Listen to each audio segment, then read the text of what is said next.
Partai Buruh didirikan oleh almarhum Profesor Dr. Mokhtar Pakpahan, SHMH. Pada tahun 2021, 3 tahun yang lalu, partai ini dihidupkan kembali. Partai Buruh setidak-tidaknya, walaupun belum masuk parlemen di DPR RI, ada puluhan yang duduk di DPRD provinsi dan kabupaten kota nasional. Oleh karena itu kita memperingati hari ini dengan mengundang Presiden Republik Indonesia terpilih Bapak Jenderal Prabowo Subianto. Tetapi saya ingin menyampaikan pesan beliau. Beliau mengajukan permohonan maaf karena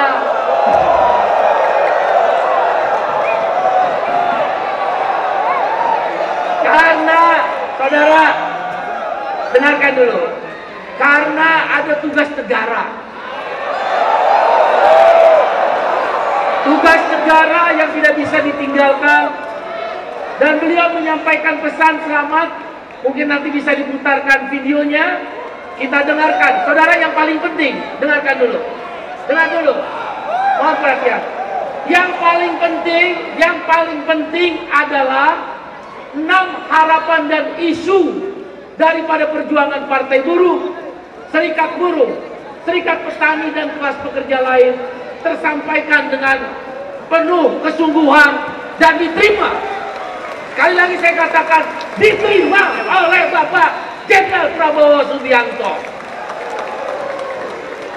Dalam kesempatan lain, insya Allah kita akan diterima secara delegasi untuk menindaklanjuti 6 harapan itu. Yang pertama, kita minta ditinjau ulang Omnibus Law Undang-Undang Cipta Kerja, khususnya klaster ketenagakerjaan. Kita tidak bersepakat di mana negara menjadi agen outsourcing. Negara menempatkan modern slavery, budak modern menjadi bagian dari kebijakan negara di dalam Omnibus Law Undang-Undang Cipta Kerja. Oleh karena itu kita minta Omnibus Law Undang-Undang Cipta Kerja ditinjau ulang, khususnya klaster ketenagakerjaan dicabut di dalam pemerintahan baru yang dipimpin oleh Bapak Jenderal Prabowo Subianto. Yang kedua, kita minta upah layak. 2025 upah minimum di depan mata.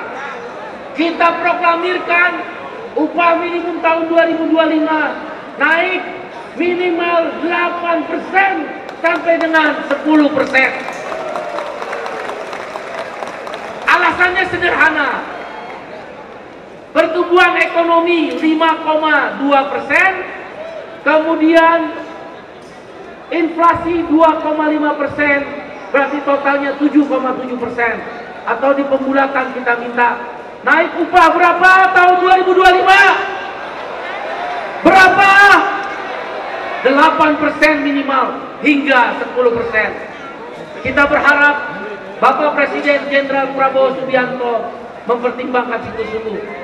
Karena sudah 3 tahun berturut-turut, dalam kurun waktu 5 tahun, buruh tidak pernah naik upah. 2 tahun terakhir, buruh hanya naik upah di bawah inflasi.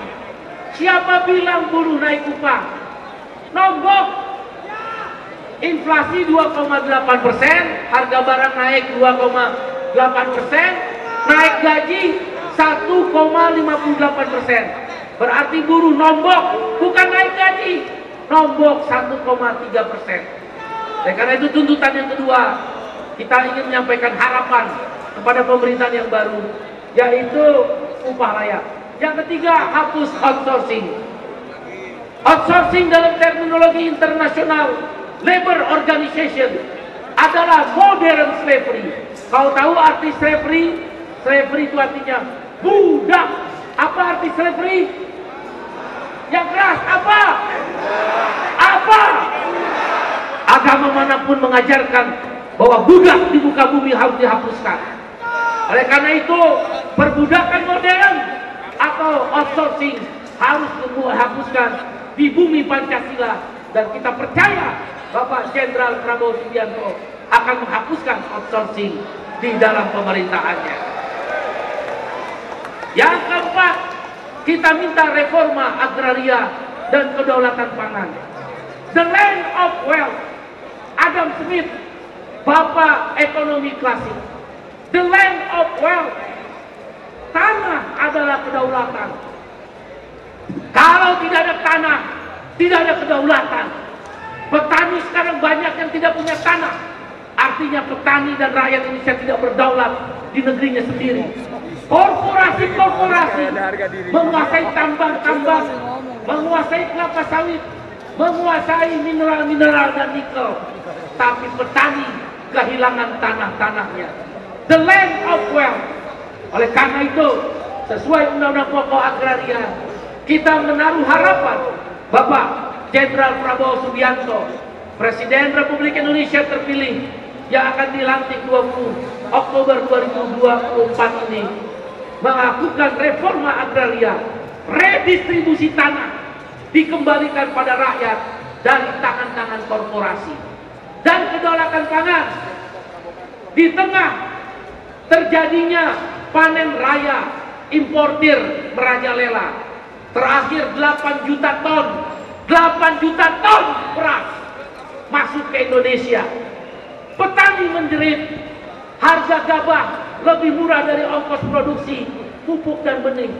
Karena itu kedaulatan pangan kita sampaikan kepada Presiden terpilih agar dikembalikan, yaitu tidak boleh atau dilarang impor beras dan bahan-bahan sembako lainnya pada saat panen raya, kecuali paceklik, bencana alam atau kekurangan stok di luar panen raya mungkin masih bisa dipertimbangkan. Yang kelima, angkat guru dan tenaga honorer sebagai PNS. Tidak ada satu negara bangkrut ketika guru dan tenaga honorer diangkat menjadi pegawai negeri sipil atau ASN, aparatur sipil negara. Kalau rata-rata upahnya naik dengan diangkat PNS menjadi 1 juta rupiah sampai 2 juta, katakan tertinggi 2 juta rupiah, kalikan jumlah guru. Saya dengar dari Pak Didi 1,7 juta orang. Katakan kita bulatkan 2 juta orang dengan tenaga honorer, 2 juta kali 2 juta cuma 4 triliun. 4 triliun dikalikan 12 cuma 48 triliun. Korupsi 300 triliun. Kebocoran anggaran 300 triliun. Masa menyiapkan 48 triliun mengangkat PNS menjadi PNS, guru dan tenaga honorer, tidak akan bangkrut negeri ini. Oleh karena itu kita minta guru dan tenaga honorer diangkat menjadi apa? Jadi apa? PNS. Yang terakhir, di dalam satu wawancara dengan TV nasional, Bapak Jenderal Prabowo Subianto mengatakan, selayaknya, sepantasnya pendidikan sampai perguruan tinggi itu gratis. Karena itu yang keenam, kita menaruh harapan yang telah kita sampaikan secara resmi kepada beliau agar pendidikan gratis sampai perguruan tinggi. Bagaimana mungkin orang masuk perguruan tinggi, sekolah-sekolah negeri yang dibiayai dari pajak rakyat mencekik leher anak-anak buruh, anak-anak petani, anak-anak karyawan outsourcing, anak-anak karyawan kontrak nggak bisa sekolah. Maka yang keenam, kita minta pendidikan gratis hingga perguruan tinggi. Itulah 6 harapan yang telah kita sampaikan. Saudara, yang terakhir saya menyampaikan, Partai Buruh, Serikat Buruh, Serikat Petani, Aliansi Nelayan, Forum Guru dan Tenaga Honorer, dan elemen buruh se-Indonesia dengan ini menyatakan resmi mendukung pemerintahan Jenderal Prabowo Subianto sebagai Presiden Republik Indonesia terpilih yang akan dilantik pada tanggal 20 Oktober 2024. Resmi melalui forum ini saya mewakili kawan-kawan, mungkin kawan-kawan media bisa memberitakan, kita hantarkan 20 Oktober 2024 terjadinya pergantian pemerintahan yang sah, sudah terpilih dan melalui mekanisme pemilihan umum. Buruh Indonesia taat konstitusi.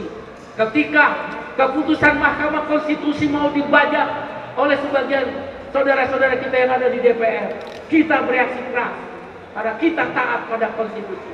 Kita melawan tanpa pamrih bersama kawan-kawan mahasiswa dan masyarakat, karena kita taat konstitusi. Oleh karena itu, Partai Buruh, Serikat Buruh, Serikat Petani, nelayan, guru tenaga honorer, dan kelas pekerja lain menyatakan dengan ini mendukung penuh pemerintahan Jenderal Purnawirawan Prabowo Subianto sebagai Presiden Republik Indonesia 2024-2029. Bung Iqbal, apa alasannya? Satu, saya adalah ILO governing body. Saya adalah salah satu pengurus Badan Perserikatan Bangsa-Bangsa PBB, berkantor di Jeneva. Saya 3 kali periode terpilih. 12 tahun saya menjadi bagian pengurus PBB, Badan PBB yaitu ILO. Dan berakhir kemarin Juni 2024. Saya keliling dunia. Jarang seorang presiden atau perdana menteri di satu negara yang memberi makan rakyatnya secara gratis. Jarang. Kalau ada presiden, apalagi dia adalah orang Indonesia, terpilih secara resmi melalui pemilu, Presiden Republik Indonesia memberi makan, masa kita nggak dukung? Ketika mereka para koruptor membawa 120 triliun BLBI, mereka bawa kabur tahun 98, tidak pernah kembali. 120 triliun 98 mungkin saat itu 400 triliun kalau dikonversikan dengan dolar.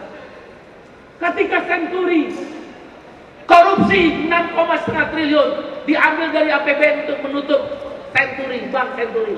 Kenapa nggak ada yang protes? Kenapa BLBI nggak ada yang teriak? Sekarang ketika APBN digunakan untuk memberi makanan bergizi pada rakyat, mau orang kaya, mau orang miskin, mau anak direktur, mau anak tukang ojek, mau anak buruh, mau karyawan outsourcing anaknya, semua dikasih makan oleh negara.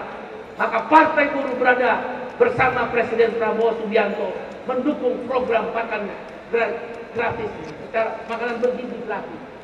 Itu jelas keberpihakan. Ketika Presiden Prabowo Subianto, alasan yang kedua, menyatakan wawancara dengan salah satu televisi swasta, saya langsung mendengar, melihat. Beliau mengatakan selayaknya, sepantasnya UKT, uang kuliah tunggal yang mahal itu ditiadakan. Seharusnya orang kuliah gratis, gratis, agar anak petani, anak buruh, anak nelayan, anak guru, anak orang-orang miskin bisa mendapat pendidikan yang lebih tinggi. Masa kita menolak? Masa kita berhadapan? Tidak ada pilihan. Partai Buruh menyerukan kepada buruh-buruh di seluruh Indonesia, pada petani, nelayan, guru dan tenaga honorer dan kelas pekerja lain, kita bersama Jenderal Purnawirawan Prabowo Subianto. Alasan yang kedua. Alasan yang ketiga, saudara, saya ingin mengutip apa yang disampaikan oleh Kiai Haji Agus Salim. Leiden is legend. Seorang pemimpin, dia akan memilih jalan untuk menderita. Leiden is legend. Saya secara personal dan secara pemimpin Serikat Buruh 10 tahun mendengar langsung, kawan-kawan pemimpin buruh juga waktu itu mendengar langsung bagaimana penderitaan seorang Prabowo Subianto. Kecintaan pada negerinya melebihi kecintaan pada dirinya. Dihina, difitnah, diminta pertanggungjawaban yang tidak dia melakukan kesalahannya dari cerita beliau, dan juga harus berpisah dengan keluarga, bahkan berpindah sesaat dari negeri yang dia cintai. Leiden is legend. Seorang pemimpin memilih jalan menderita. Tuhan telah memutuskan takdirnya. Hari ini orang yang menderita itu, yang bernama Jenderal Purnawirawan Prabowo Subianto, telah membayar tunai penderitaannya. Dia mencintai negeri dan rakyatnya. Saya tahu benar. Orang boleh berbeda dengan saya, tapi saya tahu benar 10 tahun. Dan orang-orang di Gerindra yang dekat dengan beliau tahu benar bagaimana penderitaan itu dilalui dengan tersenyum. Kalau beliau mau, bisa memilih jalan untuk mengangkat senjata karena Panglima Kostrat. Tapi beliau memilih jalan demokrasi, membentuk partai politik sebagai jalan untuk membangun pilar demokrasi. Maka tak ada pilihan. Saya menyerukan pada kaum buruh seluruh Indonesia. 3 alasan yang mendasar itu. 1, keberpihakan pada rakyat dengan makan bergizi gratis. 2, kesadaran membangun sumber daya manusia dengan ada keinginan memberikan gratis sampai perguruan tinggi orang sekolah. Yang ketiga, tentang legal is legitimate, bukan ucapan dan kata-kata, tapi sudah dijalankan oleh beliau. Oleh karena itu, izinkan saya mewakili kawan-kawan buruh melalui kawan-kawan media pada seluruh rakyat Indonesia dan buruh Indonesia, kaum kelas pekerja, kami bersama Prabowo Subianto, Jenderal Purnawirawan dalam memimpin negeri ini. Oleh karena itu kawan-kawan, saya tanya, siap berjuang dengan pemerintahan yang baru? Gak kerasnya, siap berjuang? Tentu ada 6 harapan. Tidak cek kosong, tidak mandat kosong, tidak kita biarkan beliau lone ranger, berjuang sendirian. Kita bersama beliau setidak-tidaknya dengan 6 harapan tadi. Tinjau ulang Omnibus Law Undang-Undang Cipta Kerja, khususnya klaster ketenagakerjaan dan petani. Bagaimana mungkin di musim panen kok boleh impor? Yang kedua, upah layak. Yang ketiga, hapus outsourcing. Yang keempat, harapan kita reforma agraria dan kedaulatan pangan. Yang kelima adalah guru dan tenaga honorer diangkat jadi ASN atau PNS. Dan yang keenam, pendidikan gratis hingga perguruan tinggi. Saudara, saya hanya meneruskan apa yang kita sampaikan pada Presiden Republik Indonesia terpilih Bapak Jenderal Purnawirawan Prabowo Subianto.